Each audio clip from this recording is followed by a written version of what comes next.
How are you? Not bad. Just so I can concentrate on what you're saying. Yep. I'm just gonna put the gun out. Okay, I don't consent to any searches. I just want to make that clear. I'm not gonna search you. I don't consent to any seizures either. Okay. Just gonna hold this so I can have a conversation with you. Okay. What crime am I suspected of committing?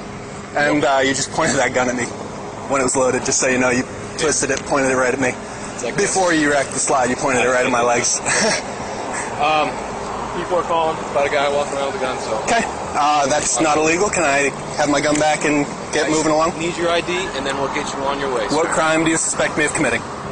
Like I said, people are starting to call about a guy carrying a gun. Yep, that's a report of illegal activity. What crime do you suspect me of committing? In order to stop me, you have to suspect me of a crime. Can you get your supervisor here? He is on the way. Okay, thank you. Okay, but like I said, people are concerned. It's a public safety issue. So I'm here to make sure everyone's all set. Make sure you're all set.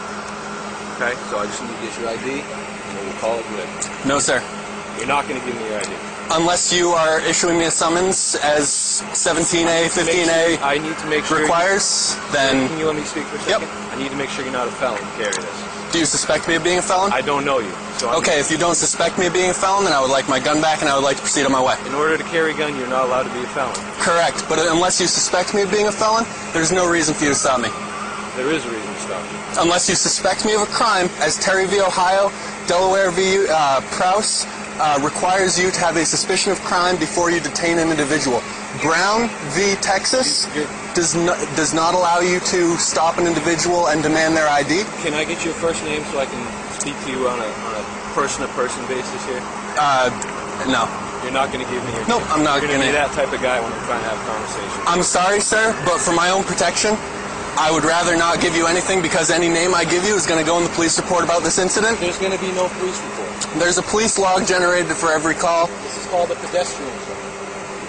Yep. And unless you have a reasonable suspicion that I'm committing a crime, you can't detain me. I have to be free to leave. It has to be a consensual encounter, sir. Here's the deal, sir. You are walking down Congress Street carrying a gun. Yes. Okay. Is that illegal? It's a cause for concern. Do you suspect me of committing a crime? Sir.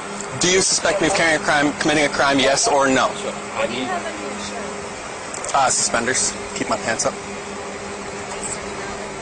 Yeah, that's the buckle for the suspenders. This is common practice, dude. Okay? Yep. It's illegal common practice. It's not illegal. You see a guy walking down the street carrying a gun. Yep. Okay. Is that the only reason why you stopped me? Yes. That I'm carrying a gun? Yes. Okay. In that case, I want you to refer you to DeBerry v. U.S. DeBerry v. U.S. says that a firearm, where legally carried, cannot be the only cause for reasonable suspicion for a stop. Yep. Am I free to go? You are. Okay. Can I have my gun back? Sure. Thank you.